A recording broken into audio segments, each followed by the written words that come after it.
dkdynamite, and today I have a huge zombies video for you guys talking about new discoveries, more rumors about COD 2024 zombies, and even more. Definitely stay tuned. But before we jump into that, be sure to hit that subscribe button down below, drop a like, and make sure your notifications on to stay up to date with everything going on in Cold War Year 2, Warzone, Modern Warfare 2, Vanguard, and any other future Call of Duty as well. But in case you guys missed it, Onslaught Elite is also back as an LTM over in Cold War Zombies, and you have a good couple of months to actually play this LTM to get the free Groza blueprints. Don't forget about the Juggernaut beanies, also available over on eBay. The link to them is down below. They were put together by a legendary zombies community member known as Perk Lemonade, and be sure to pick one of these up while they're still available. But also, we have a fun fact here regarding the Archon, the final round-based zombies map here in Vanguard. You could actually get rid of the green filter in case you guys just don't like it and you want to return this map to its lighting from Terra Maledicta. What you want to do is go to settings, then graphics, color customization, then put the color filter to 3, then toggle the color filter to target world, then put the world color filter intensity all the way up to 100, and voila, the map looks just like Terra Maledicta and no longer has that green tint that you guys may not be a fan of. But do keep in mind, there are some differences you'll notice when you have this filter on. So drops will now be yellow, purple barriers during the Easter egg, and your ring of fire will also be blue, and you'll see some other changes around your experience where the colors don't exactly match what you're probably accustomed to here in Vanguard Zombies, but it did get rid of that green filter. Now, I believe the Reddit post that I saw this from down below in this video's description. Shout out to those out there in the community that actually figured this out. Now, also some Easter egg updates here on the Archon. I just have not had a chance to cover these. I did make a short talking about the free ray gun, which we're going to get into, but there's been so much going on over the last 2 weeks that I just have not got a chance to make a zombies focused video like this one. But there is a music Easter egg here in the Archon, which you might have missed, or maybe you didn't, but in case you did miss it, there is a remix of A Light from the Shore, the song that we had over in Tagged Toten. It's been remixed to be known as The Vanishing Shore, and it's very easy to actually activate this Easter. You want to walk right over here and just interact with this guitar 3 times. Every time you interact with it, you'll hear the strings of a guitar, kind of as your indication that you're interacting with it, and upon interacting with it 3 times within a couple of seconds, the song will begin to play. I have the full version of this song linked in this video's description, so you guys can listen to how much of a banger this track is. But I'm aware, right, in Cold War Zombies, and of course in Vanguard, we didn't get too much new music. I don't think we got anything from Kevin Sherwood. We got a tad bit from Brian Toohey, but I think in terms of the sound department, Treyarch never misses. There just wasn't too much of a variety of new music like we saw in Black Ops 4, Black Ops 3, games before that. But I do think, considering Treyarch has an extra year of development for Black Ops 2024, there will be a ton more music added to the next Zombies iteration, without a doubt. But now we have the free ray gun Easter egg, one of the first of its kind. So what you want to do is turn on the Rampage Inducer here in spawn by shooting these bullhorns in a specific order, as you'll see right here. And once you have the Inducer on, what you want to do is make sure you turn this on as soon as you can. I'd recommend starting this quest on round 1. You don't have to, but you're about to see why it's very recommended. What you want to do is complete 5 full rounds with the Rampage Inducer enabled, and after that 5th round is complete, the 6th round will start and you'll hear the following scream. Let me help. Now that scream indicates that a bunny part is now within one of the dig spots here on the Archon. Now it could be in any of the random dig spots that could spawn here on the map. There aren't any special or exclusive dig spots for this bunny part. It'll just be one of the random ones that you'll also find salvage from, monkey bombs, equipment. So what you want to do, of course, is grab a shovel first so you can find the dig spot, and I'll have a guide linked down below showing you all shovel locations here on the Archon. The locations are relatively similar to the ones we had on Terra Maledicta, but there are some that are moved around a couple of feet away, so it's best to watch a new guide on that. So once you found that first part, just pick it up, and it is worth noting that you have to find the bunny part on the round you hear the scream on. If the round passes, you failed, you got to restart your game and try this again. Now obviously on solo it might be a bit tough, you want to save a zombie, but if you're on co-op, have other people holding the zombie for you, or maybe all you guys have shovels and you can all search together, whatever works best. But you then want to complete 5 more rounds with the Rampage Inducer enabled, so bear in mind, you do not want to turn off the Inducer at all during the duration of this side quest. It will bug things out and you have to restart. So after 5 more rounds are completed, you'll hear that scream again on that 6th round, and you can then find the second bunny part. Now dig spots could be a bit annoying here on the Archon as they were on Terra Maledicta.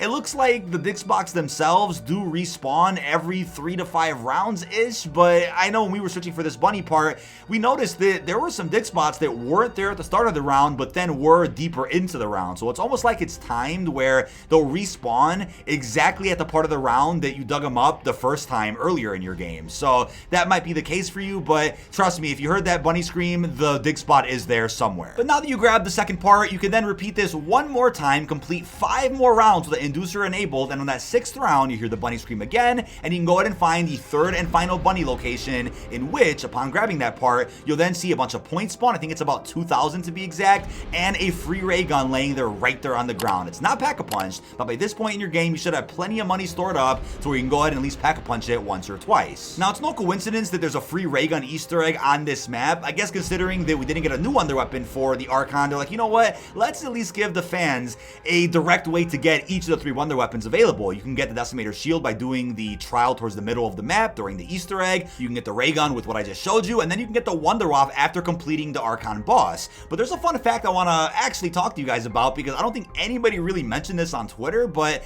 I did see somebody out there on Reddit mention it not too long ago. You actually can't get the Wonder Waff out of the box until all 3 trials have been completed. I don't know if that also applies to the Decimator Shield or the ray gun, if those are in the box, but it looks like they want you to do those trials first before getting set up with wonder weapons, which is a bit interesting, but a workaround for that, again, is to do the 2nd trial, which is towards the middle of the map. You'll get your shield, and do the side quest for the ray gun, and then maybe you can worry about the Wonder Waff after those trials are done, unless you don't care about that at all, and you get a free Wonder Waff by killing the Archon anyway. But the other day, I also posted a full Archon storyline video talking all about the implications of this map, and how, although it was a bit underwhelming to not get a slideshow cutscene or any more audio after killing Cortifex, there still is some very promising setup for the next Zombies iteration. I then combined a bunch of my previous Vanguard storyline videos together into one, and it's about a 35-minute total video talking to you guys about the entire story of this Dark Ether prequel from the very beginning with the lore, then Duran Fung, all the way up until the Archon right now. Now, all in all, this does complete my coverage here for the Archon round-based zombies map, but we also have an account known as 3RBBCOD, who just last week went ahead and posted a bunch of leaked footage of Modern Warfare 2's campaign, and I covered that, of course, safely in a recent video talking about kind of what that footage actually entailed and what it tells us for future reveals. But that same account, out of nowhere, after posting that footage and gaining a bunch of clout, started posting some more specifics regarding zombies, and I'm like, wait a second, this person went from posting leaked MW2 footage to talking about zombies, so that's why it's a bit of a red flag. There was no proof or evidence shown with what he did claim, but like I always say, take all these rumor accounts, these leak accounts, with a grain of salt, especially if they're on Twitter. And you know what, this could be a textbook example of a LARP though. Somebody out there who actually wants to have more info than he actually does, and wants to keep that hype train going, wants to keep the clout going over on his account, so he started posting some interesting things, which I don't believe are true, but in the case they are, let's talk about it. So he first hinted at a 5-player zombies mode coming to COD 2024, and maybe that is something in the works if this account is legitimate and has more than just MW2 leaks. Maybe this is something that is being planned. It's a bit ironic that literally just a couple of weeks ago, we had a massive info dump posted on Reddit regarding the scrap Black Ops 4 campaign, and there was some zombies info in there as well, and some of the zombies info essentially confirmed that at one point during BO4, they were going to do a 5-player type zombies mode. There were going to be other LTMs. It was going to be crazy just how much was going to go into that zombies iteration and how it would reuse elements from that game's campaign, but obviously plans for Black Ops 4 drastically changed. Now also bear in mind, I don't have all of the tweets that we're going to be talking about here because I did screenshot a couple, but this account actually got taken down for DMCA. He got suspended for it, so I don't have all the tweets, but we're still recapping exactly what this person said.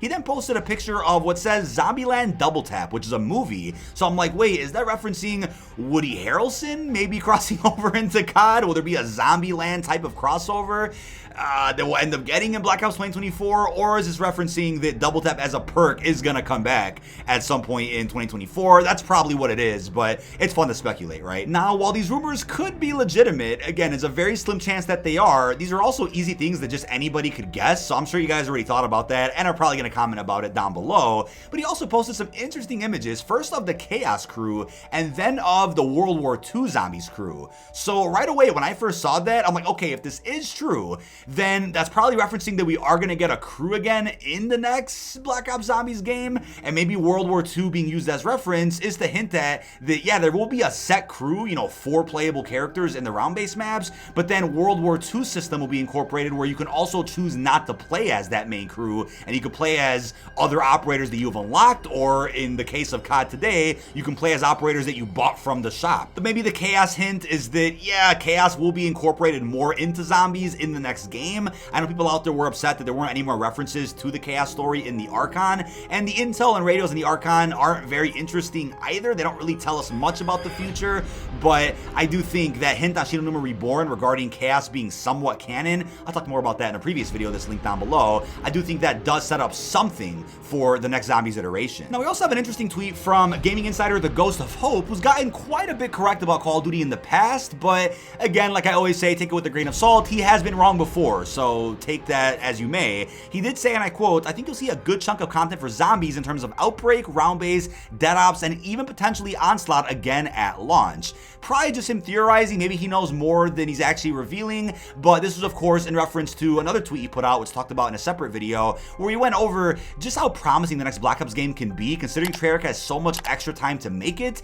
and also has a very smooth transition into the Modern Warfare engine, developing games on that, because they just got used to it after working on it with Vanguard Ranked and Zombies, and Infinity Ward already put their polishing and their finishing touches on the engine itself, so it's easier for Treyarch to then use that with their next game. But when it comes to zombies specifically, I do think launch will be one of the most action-packed and actually functioning launches that we've gotten in a while. I think Black Ops 4 has the record for the most content on release, but with the stability problems that game had, I think 2024 could actually end up being the next action-packed launch with the most content ever. Now, I do think both Round Base and Outbreak coming back are a given. To me, that's just a guarantee. From a business standpoint, it'd be foolish not to bring those modes back. They're coming back, but I think those out there that just don't like Vanguard Zombies automatically assume that, since Vanguard Zombies was objective-based, that kind of stained the progress Outbreak made as a mode, and it kind of ruined what an objective Zombies LTM could look like. Therefore, Outbreak won't come back, or Activision might consider not bringing Zombies back at all in the next COD. And again, we've gotten plenty of confirmation already.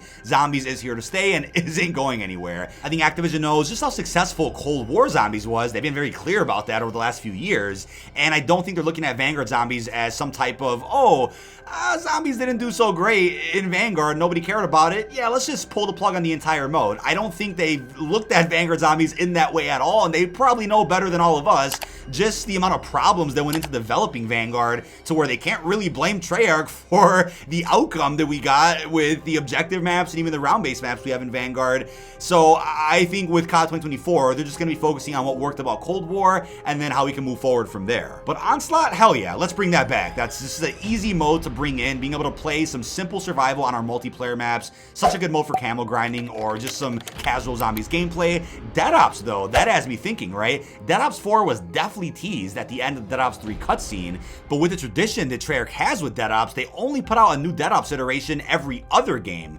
So we probably won't get Dead Ops 4 in COD 2024 if they want to keep up that tradition, but I say let's break it. I mean, they're already getting an extra year to make the new Black Ops. I think it makes sense to also break that tradition and just drop Dead Ops 4, because then at that point, yeah, we will have back-to-back Dead Ops games, but that's fine. I love Dead Ops 3, and I think it was an absolute blast going through it. I'm going to actually stream it again very soon before MWII comes out, because it was a ton of fun, and it's the best iteration of Dead Ops to date.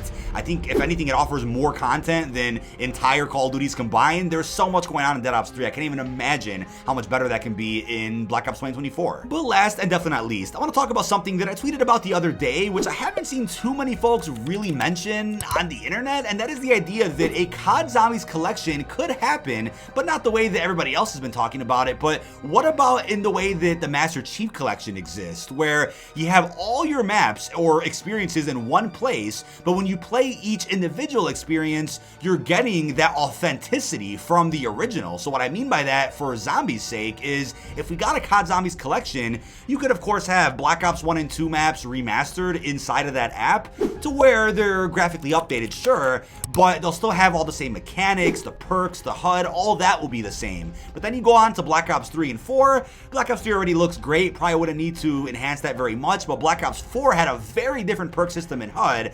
I'd say keep that authentic and just throw that into the app. I wouldn't recommend really changing anything to where they're like remaking those experiences from the ground up, but just to have them visually and graphically updated for current gen hardware there in one experience like the Master Chief Collection, that would be ideal. Now, I've seen people before talk about how they should just remake all Zombies maps on the MW engine or something and throw that in one place. That would probably be a significant amount of work that I don't think they really have time for. But with the rumors that Treyarch's working on a free-to-play game for 2023, who knows what that is, maybe we can get a Zombies collection in the same spirit as MCC. Would love to see that. Now, speaking of MCC, I've been posting quite a bit of Halo over on the second channel, replaying all the campaigns. I got some multiplayer videos in the works over there. Be sure to check out dkdynamite Plus, link down below. But the last thing I'll say is regarding that really interesting LARP account. I mean, maybe he's legitimate, but as of right now, it's unknown. He also posted an image of Drak with no context. Does that mean we're going to get a Drak remake in the next Zombies game? I don't think the next Zombies game should have many remakes, to be honest with you. I think if anything, the next Zombies game should focus on some crazy new experiences, original experiences with amazing atmospheres similar to BO3, and then for all the remakes and remasters, either do like a Chronicles pack in that game at some point later in the season, or just drop all the remasters in a COD Zombies focused collection. But I know what you're probably thinking, right? The Victis maps, the only maps that have not gotten remade to this day. I mean, I wouldn't mind if we got the authentic versions just with graphical improvements. I still believe those maps deserve full-fledged remakes, maybe not buried so much, but definitely Transit and Diarize, to where the mechanics are improved, the gameplay flow, the map design, and so many other things with the Easter eggs. So that's why I'd vouch for full-fledged remakes. But for the other maps out there, we're talking all the maps from World at War, BO1, the other ones in BO2, 3, 4, even Cold War. Those are fine. Just graphically improve them and throw them into one big app. But yeah, I'm sure that application would be absolutely massive for anybody out there that has limited storage. But that is about it. This has been dkdynamite. Leave our thoughts down below in the comment section. What are your thoughts on the crazy new rumors regarding COD 2024 Zombies? How are you feeling about the new discoveries over in the Archon and the other information we discussed? Really hope you've enjoyed, and peace out, everybody.